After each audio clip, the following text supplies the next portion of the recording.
Bonjour, je m'appelle Jocelyn Boisvert et c'est moi l'auteur de la série Les héros de ma classe. Et je présume que vous connaissez la série Les héros de ma classe.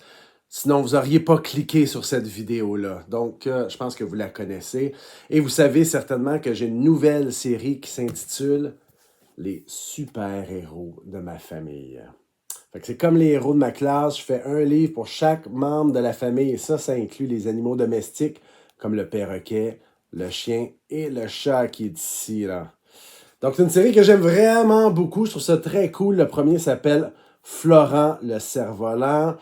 Florent va boire une potion magique qui va le rendre léger comme l'air. Il va avoir peur de partir au vent et il va avoir de la difficulté à retourner à la maison les deux pieds sur terre. Et après ça, j'ai fait le deuxième qui s'appelle Flavie rétrécie. Flavie, sa sœur jumelle, qui elle va s'asperger d'un parfum enchanté, un parfum enchanté, qui va la faire rétrécir jusqu'à ce qu'elle mesure 7 cm. Donc là, elle va être coincée dans son sous-sol, puis ça va être difficile un petit peu pour elle, là.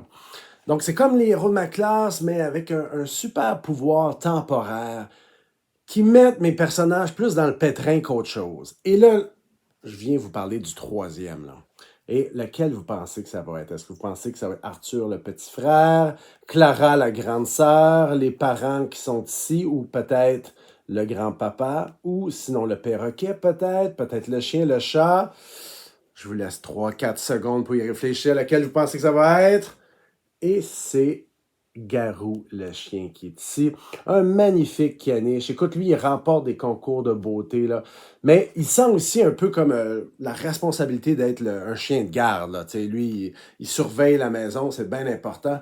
Fait que quand il y a des voleurs, quand il y a des cambrioleurs qui rentrent dans la maison pour voler les potions magiques, écoute, là, il veut pas les laisser faire, hein. Fait que là, c'est sûr qu'il commence à essayer de les empêcher, il leur joue dans les jambes un petit peu, puis il y a des voleurs qui perdent l'équilibre, qui tombent. En même temps, il échappe une bouteille, la bouteille casse par terre. Et vous connaissez les chiens, hein. Quand il y a un dégât, là, ça s'empresse de faire disparaître le dégât. C'est comme ça, un chien, là. Et c'est ce que fait Garou. Et notre petit caniche ici, Garou, va se transformer en une grosse bête monstrueuse qui va terroriser toute la ville et qui va vraiment faire peur aux voleurs aussi. Donc, dans ce livre-là, le troisième qui va s'intituler Garou, le loup-garou, tu vas pouvoir te glisser dans la peau du chien. Et ça, j'ai trouvé ça bien le fun d'écrire une histoire et de se glisser dans la peau d'un animal. J'avais hâte de faire ça, donc je l'ai fait avec Garou le loup-garou. J'ai hâte de voir le livre, je ne l'ai pas reçu encore, sinon je vous le montrerai, mais là je ne l'ai pas.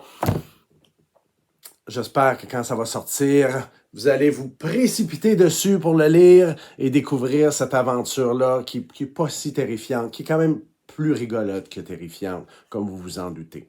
Fait que, écoutez, je pense que j'ai assez parlé, hein, et sur ça, je vous souhaite une belle fin de printemps, je vous souhaite des bonnes lectures, puis je vous dis à la prochaine. Ciao!